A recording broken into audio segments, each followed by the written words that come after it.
In the opening scene of the movie, we are introduced to Aryong, the daughter of the powerful Black Dragon boss in Hong Kong. As she attends one of her father's high-profile gatherings, tensions rise when members from a rival gang try to belittle her in an attempt to embarrass her father. However, Aryong refuses to back down.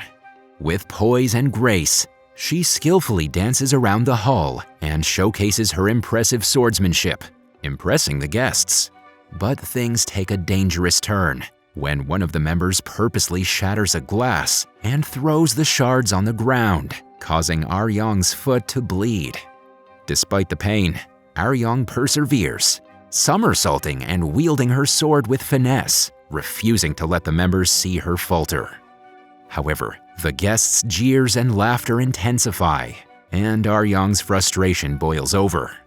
With a swift and powerful movement, she stabs the hand of the member who threw the glass shards earlier.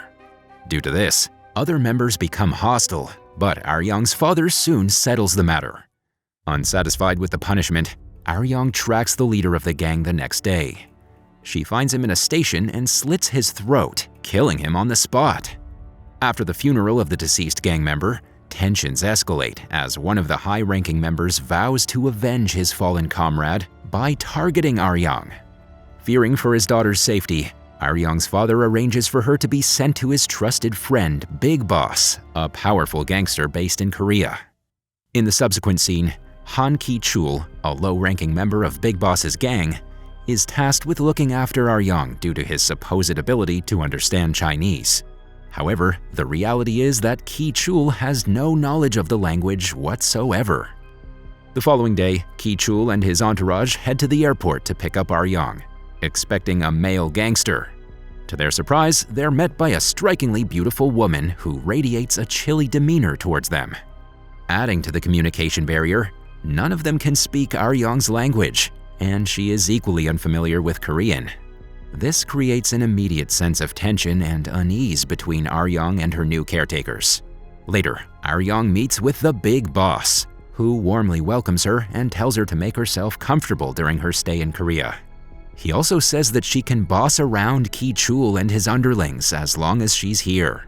After a while, Ki-chul and his men drive Aryong to their home. The boys start displaying their fighting skills, trying to show Aryong who is the boss.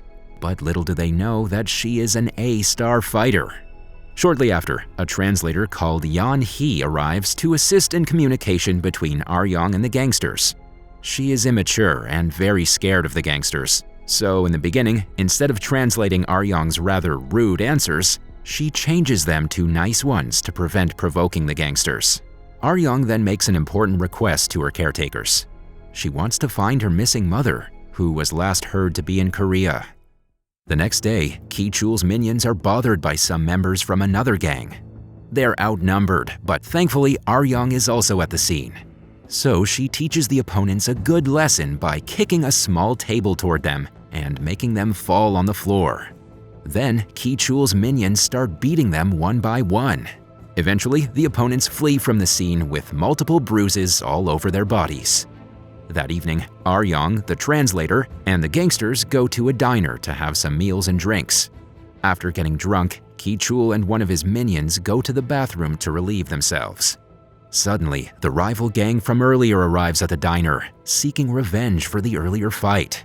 They try to harass Aryong and the translator while kicking the remaining minions. However, our brave protagonist is not going to leave without a fight.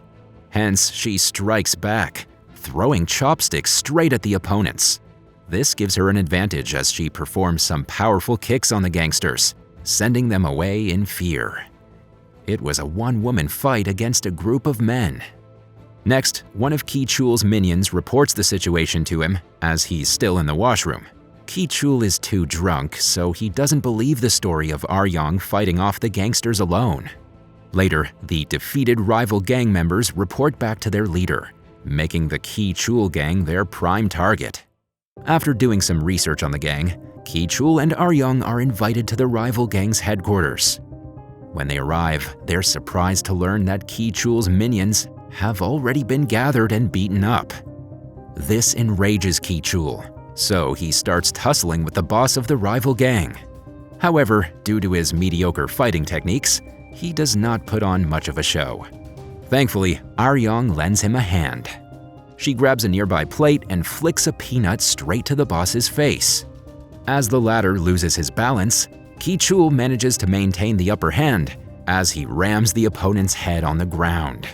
Following this, the rival members quickly surround him and start beating him with bats and punches. Despite being outnumbered, Ki-chul remains on his guard to fulfill his duty of protecting Aryong.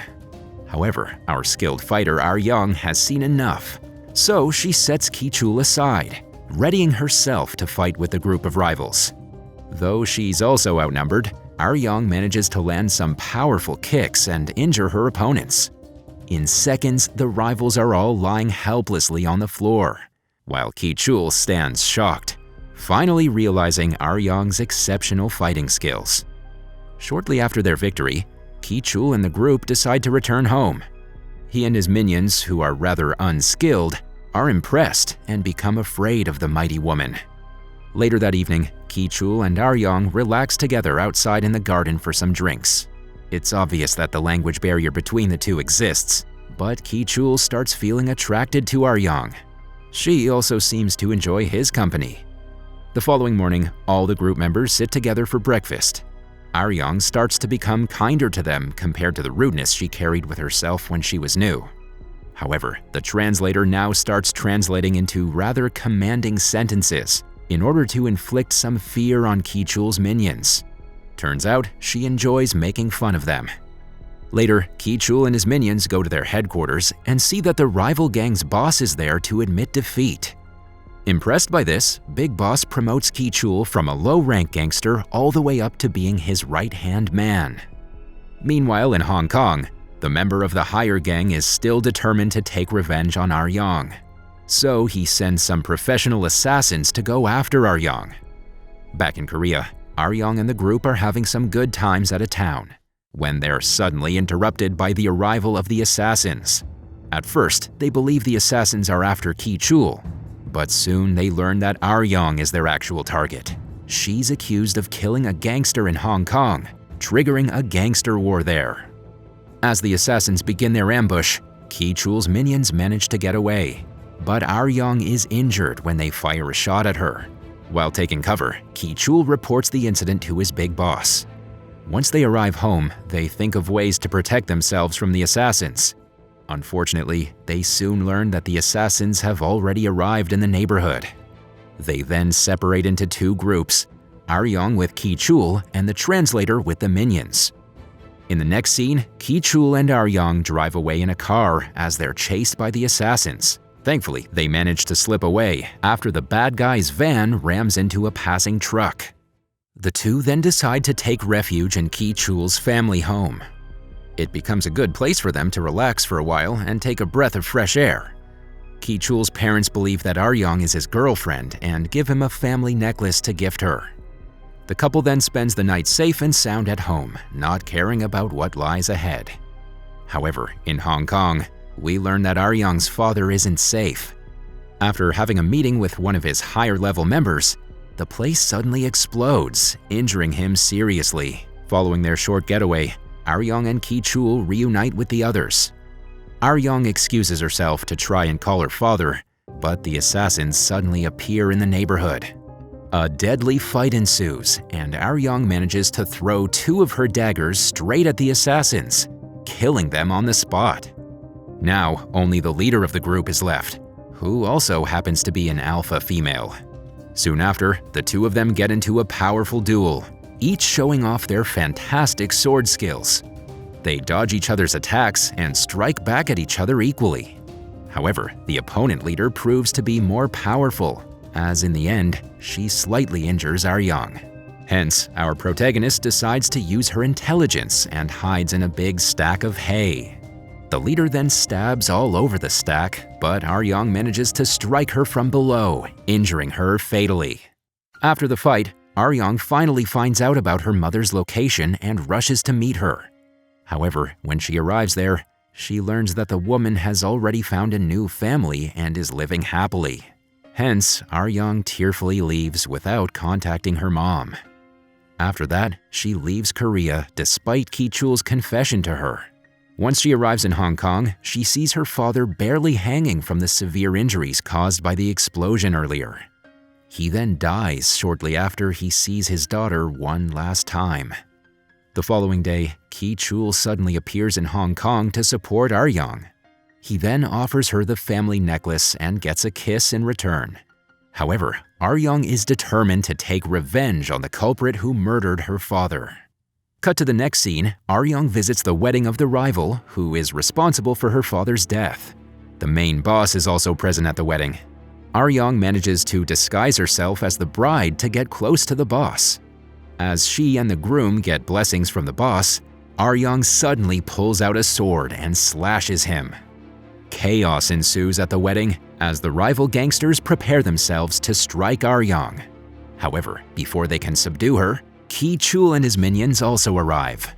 With the battlefield leveled, our exceptional protagonist manages to single-handedly take down several gangsters while also evading all the gunshots. Sensing the danger, the rival boss flees the place, and Aryong follows him. However, after a while, she ends up alone in a dark tunnel with a bunch of opponent henchmen. Despite the odds stacked against her, Aryong swiftly outsmarts them, injuring and subduing all the men with her powerful kicks. Even the boss's right-hand man is no match for her, since she dodges his gunshots and strikes a dagger right into his chest. Eventually, Aryong faces the boss once again, but he's now injured.